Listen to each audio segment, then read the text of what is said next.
Hey, what's up guys, it's DarkArmedDuelist, and today we're going to be doing an Amazement deck, and I'm actually amazed at how cool this deck actually looks. This deck is actually my favorite out of the entire new card set of Lightning Overdrive. I'm really excited to actually show you guys this deck because this deck is super cool to be able to play around with. It actually does something that not a lot of decks do nowadays, which is actually focus around using a whole bunch of trap cards, which is really amazing. Like, this deck is primarily a trap-based deck, which is really amazing. I love the way the deck plays. It's really amazing, and it's actually just a really cool, fun deck that's super different from a lot of the decks that you see nowadays. So without further ado, guys, don't forget to like, comment, subscribe, hit the bell there so you can come part of our notification squad, and definitely check out the Patreon down in the description below for all those awesome rewards, like getting your name in the description of every single video, getting assigned cards in the mail, and even getting to request a deck profile every single month to your patron along with test hands. So without further ado, let's get straight on into this. So first off, we're going to be playing 3 copies of the Amazement Ambassador. So the Amazement Ambassador is a really cool card.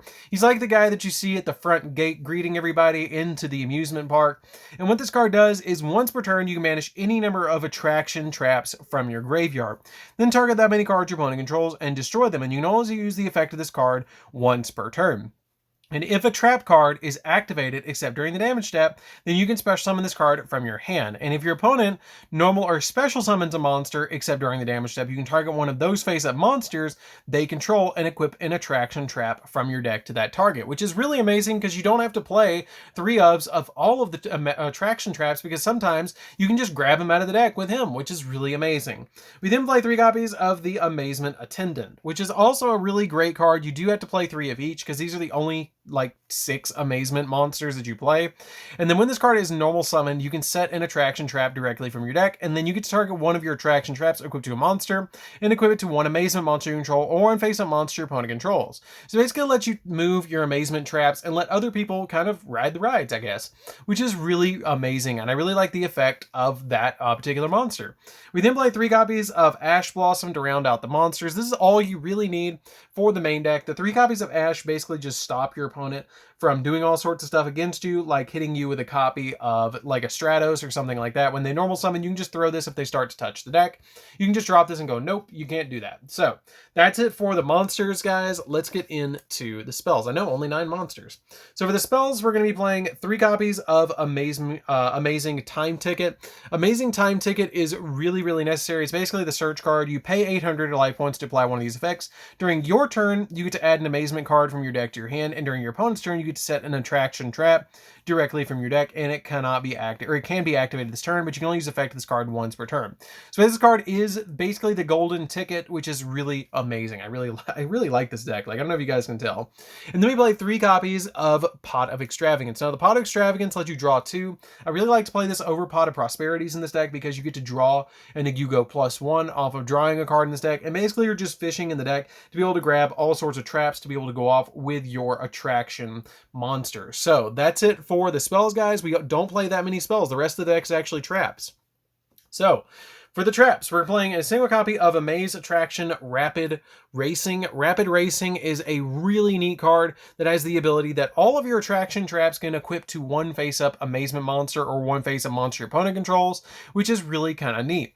And what it basically does is if it's targeted, or if it's equipped to one of your monsters, then you get to target one card your opponent's graveyard and change the equipped monster's battle position. And if you do, you shuffle that target in the deck. And if it's your opponent's monster, you increase the opponent's monster's level by 1 until the end of the turn. If you do, change its battle position, which is pretty good to be able to kind of disrupt synchro plays with this particular card.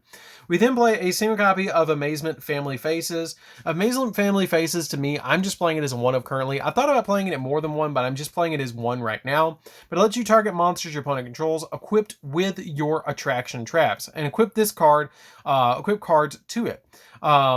And equip this card to it, and then when this card is equipped to a monster, you take control of the equipped monster, and then while you control an equipped monster, it gains 500 attack, and you cannot activate its effects, and also is treated as an amazement monster as well, which is pretty cool. We then play 3 copies of Amaze Attraction Cyclone Coaster, which is really cool because it's actually the Winged Dragon of Ra in a coaster form, and I really love that. I really love that it's the Winged Dragon of Ra. Like, that looks awesome. And basically, or it might be Sacred Phoenix of Nefertiti. It's either Ra or Nefertiti. I can't really tell. But basically, what this card does is you get to target one Amazement monster you control or one face-up monster running controls and equip this card to it, then activate the effect depending on which player controlled the equipped monster. So if you control the monster, you get to target spell or trap your running controls and send both it and this card to the grave. So it's basically like an MST. And then if your opponent controls a monster, you get to add an Amazement monster from your deck to your hand. And if you do, send this card to the graveyard, which is pretty good because it can just grab the cards that you need out of the deck. We then play 3 copies of Amaze Attraction Horror House. Horror House is also pretty neat in the deck because it has the ability that you get to target one Amazement monster you control or one face-up monster your opponent controls and equip it to that monster. And then it has the ability, if you control it, you can target one effect monster your opponent controls and negate its effects until the end of the turn. And if your opponent controls it, you change the opponent's monster to face-down defense position, which is still pretty good to be able to just immediately swap a monster into face-down defense. We then play, for the other traps, we're playing 3 copies of Infinite Impermanence, because basically if you open Infinite Impermanence plus your copy of your Ambassador, basically what it's going to do is this card is basically going to act like a multi-faker, which is really nice. I really love that ability, that it basically acts like a multi-faker the same way that you can just immediately special summon it to your side of the field off of an Impermanence. So Impermanence is very necessary in this deck as a 3-of. We then play 3 copies of Ice Dragon's Prison. Ice Dragon's Prison lets you target monster opponent control and the opponent's monster in the graveyard, special summon it to your field, mitigate its effects, and then you can banish a monster from both players' fields that have the same type as each other. So this card can be really helpful, especially against Tri-Brigade. This card can immediately just banish a card off their side of the field and grip out a card out of their graveyard, which can be really nice. We then play 3 copies of Torrential Tribute. The 3 Torrential Tributes basically destroy monsters when they're summoned to their side of the field, just board wipes, which is really good. We then play 3 copies of There Can Only Be One. 3 copies of There Can Only Be One is super pivotal in this deck because each player can only control 1 monster of each type, and if a player controls 2 or more monsters of the same type, they must send some to the graveyard, so they only control 1 type, which works out really well for us because our copy of our Amazement Ambassador is actually a psychic monster, which is really nice. And then our copy of the Amazement Attendant is for some reason a machine monster, so it's really easy to kind of play around that because the Amazement monster, the Amazement Ambassador being a psychic type, is a little bit easier to play around with in a deck like this because there's not a lot of link monsters in the extra deck that are actually going to be psychic monsters, so it's really easy to play around with There Can Only Be One, and it's going to hurt the opponent a lot more than it's going to hurt us. We then play 2 copies of Solemn Strike. The 2 Solemn Strikes is all I feel like I need in this deck. And basically what it does is when a monster would be special summoned or a monster effect is activated, you pay 1,500 life points to negate the summon or activation if you destroy that card. And then I play 3 copies of Judgment as well. The triple Judgment I feel like is necessary because you always have half to pay with this card, which is why I play the 3 Judgments over the 3 Strikes. Because this card, if a monster would be summoned or a spell or trap is activated, you get to pay half your life points to negate the summon or activation, and if you do, destroy that card. So this is why I love the copies of Judgment over the Strike, is because it can negate spells and traps and negates monster summons. So this card is really pivotal in this deck to be able to stop plays, and it's just super helpful. So that's it for the main deck, guys. Let's get into the extra deck. I guarantee you'll be amazed. So for the extra deck, we're going to be playing 2 copies of Utopia the Lightning. We do play a lot of 2-ofs in this deck because you play Pot of Extravagance, and what this card does is basically you overlay it on top of a copy of Utopia, and then it can attack and double its attack by detaching material from this card. And then once you do that, you detach 2 materials in this card. This attack becomes 5,000, and your opponent cannot activate cards or effects in response to the summon of this card, or not in response to summon, but in response to the attack of this card, which basically gives you like a lightning strike attack. They can't respond to it. We then play 2 copies of Utopia to overlay our copies of Utopia double, or not Utopia double, but Utopia the Lightning on top of. We don't play double in here because we draw too many cards in the deck. You can if you want to, but I don't touch the extra deck all that much, which is why I just kind of stuck with Utopia the Lightnings instead. I didn't want to clog the deck up with too many spells, and so I didn't actually play Utopia the double in here, which you can if you want to.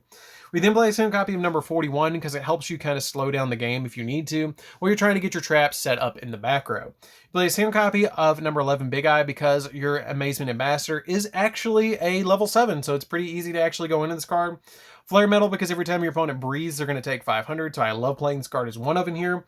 I play the same copy of Access Code, because the Access Code basically makes it so every time I have a Link monster in the graveyard, I can pop, and it has the awesome ability to gain attack times a monster in the graveyard's rank, so you can target a rank 3, and then, or a Link 3, and then be able to increase it by 3,000 to 53, which is really good. You don't have to play this card. You can play Borreload or Boral Sword if you want to in its place. I play a single copy of Soldier of Chaos, Blackluster Soldier, Soldier of Chaos. You play this in here, and I do summon this card quite frequently in this deck, which is why I play it as a one-of in here. I wouldn't play it in any more than one, but you can, if you want to drop it, you can drop it for, like, again, a copy of Borreload or Boral Sword. You're basically just playing a couple of Link monsters for Toolbox, and this card is really good as a Toolbox card, which is why I played it as a one-of in here. I played 2 copies of Unicorn to spin stuff, which is really helpful, 2 copies of Phoenix to pop spells and traps, 1 copy of Cerberus to pop monsters, and a single copy of IP Masquerena, because the IP Masquerena can help me go into Unicorn extremely easily. And if you want to change out the Cerberus for another copy of IP, you can, or if you want to change out any of these monsters for another IP, you can also do that, and it helps out the deck a little bit. So that's pretty much it for the deck, guys. It's a really amazing, fun deck to be able to play around with. I think this is probably, again, I say, probably one of my favorite of the, just for the artwork wise of the deck, for all of kind of the, it kind of throws out all of like the old school cards. Like you have stuff like Ghost Strix in here.